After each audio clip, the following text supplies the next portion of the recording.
Right. Here we go." Quinn took his hand. He waved to his driver, and the car pulled away from the curb. Quinn held Fred's extended arm as they climbed up the steps to the front door together. She wished that she owned a pair of heels to wear at this moment. Her stomach was in knots. Meeting the parents was nerve-wracking, even if their relationship was a sham. Quinn still wanted to make a good impression.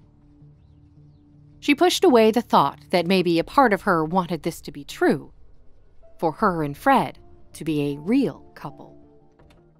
The door to the brownstone opened, and Quinn forced her smile to stay in place. Inside, the home was just as beautiful as the outside, with cozy seating everywhere and tasteful art on the walls. A butler dressed in uniform led them to the living room. Quinn and Fred took a seat on an oversized couch. Fred reached over and took Quinn's hand into his. "We got this," Fred whispered to her. Quinn nodded. She knew they were a good team. Fred's parents, Peter and Marcy Smith, entered the room together. They both paused at the sight of Quinn.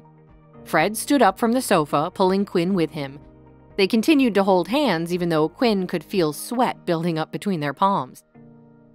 "We're both nervous," Quinn realized. Fred could run Rex Corp in his sleep and make international business transactions all day long. Quinn could stay calm in the most tense of medical emergencies. But the sight of meeting parents had them both acting like nervous teenagers on their first date. Peter Smith held out his hand to Fred. "Son, good to see you. We weren't expecting you to bring a guest." "Dad, I'd like you to meet my new fiancé, Dr. Quinn Murphy." Peter's eyes widened for a moment, but 3 decades of experience as a successful businessman perfected his poker face. His face settled back into a neutral expression. Well, well, well. Welcome to our home, Quinn." Peter turned back to Fred. "Fiancé? That's not what I was expecting tonight, son. I had thought that you and Beatrice had just had a misunderstanding. You don't want to rush into anything you might regret down the road." Fred's hand tightened Quinn's. She forced herself to keep smiling, but it felt like her face would crack in two. Marcy Smith took a step forward and held out her hand to Quinn. "Ignore my husband. He hates it when his plans go awry.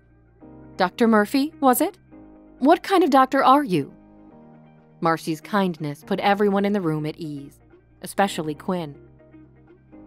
Quinn grasped the older woman's hand gratefully between her hands. "Neurosurgeon at Roosevelt Memorial." "Well, would you look at that? You chose a smart girl for a change," Marcy poked fun at Fred. "Hey, they weren't all duds."